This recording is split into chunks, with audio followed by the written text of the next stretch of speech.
കമ്മ്യൂണിസ്റ്റുകാർക്ക് നല്ലൊരു ധാരണ വേണം. ഇതൊക്കെ എന്നോട് മാത്രം പറഞ്ഞിട്ട് കാര്യമില്ല. നിന്നോട് മുമ്പ് ഒരിക്കലും പറയാൻ തോന്നാത്ത ഒരു കാര്യം ഇപ്പൊ പറയണം തോന്നുക. നീ കാര്യം പറയാതെ ആളെ ബേജാറാക്കല്ല. അത് ഓരോരുത്തരും വിചാരിക്കുക ഞാനാണ് കമ്മ്യൂണിസ്റ്റ് പാർട്ടി. എന്തോ കുത്തി പറയുന്ന പോലെ എനിക്ക് ഫീൽ ചെയ്യുന്നുണ്ട് കേട്ടോ. ഇനിയുള്ളത് പറഞ്ഞാൽ നിങ്ങൾ എന്നെ കെട്ടിപ്പിടിച്ച് ഉമ്മ വയ്ക്കും. ഞാനില്ലാതെ പിന്നെ എന്ത് കമ്മ്യൂണിസ്റ്റ് പാർട്ടി എന്നൊക്കെ നമ്മൾ ഓരോരുത്തരും വിചാരിക്കുക. അതുമായിട്ട് എനിക്ക് ഇട്ടൊന്ന് വെച്ചതാണല്ലോ. എന്റെ സ്വഭാവം അങ്ങനെ, ഞാൻ വെക്കുമ്പോ എല്ലാവർക്കും ഇട്ടൊന്ന് കൊള്ളും. ഓരോരുത്തരും വിചാരിക്കുക ഞാനാണ് കമ്മ്യൂണിസ്റ്റ് പാർട്ടി. ഒരാൾ ഞാനാടാ. ഞാനും നിങ്ങളും ഒക്കെയാണ് കമ്മ്യൂണിസ്റ്റ്. നമ്മളെ പാർട്ടി ഒരിക്കലും തോൽക്കരുത്. ഞങ്ങൾ എത്ര കഷ്ടപ്പെടാനും തയ്യാറാ. പക്ഷെ എന്നെയും നിങ്ങളെയും രൂപപ്പെടുത്തിയ ഒരു നാടും പാർട്ടിയും ഉണ്ട് എന്ന നല്ല ധാരണ വേണം. ഇനി എന്താ ഗേറ്റ് വന്ന് ഞാൻ അവരെ കുമ്പിടണോ?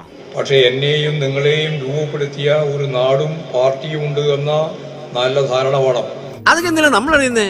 സ്വിച്ച് ഇട്ടാ കറണ്ട് വരുന്നുണ്ടോ? അത് മാത്രം അറിഞ്ഞാൽ മതി. ഞാനല്ല പാർട്ടി എന്ന് എല്ലാവർക്കും ബോധ്യം വേണം. അത് പലരും മനസ്സിലാക്കിയാ കൊള്ളാം.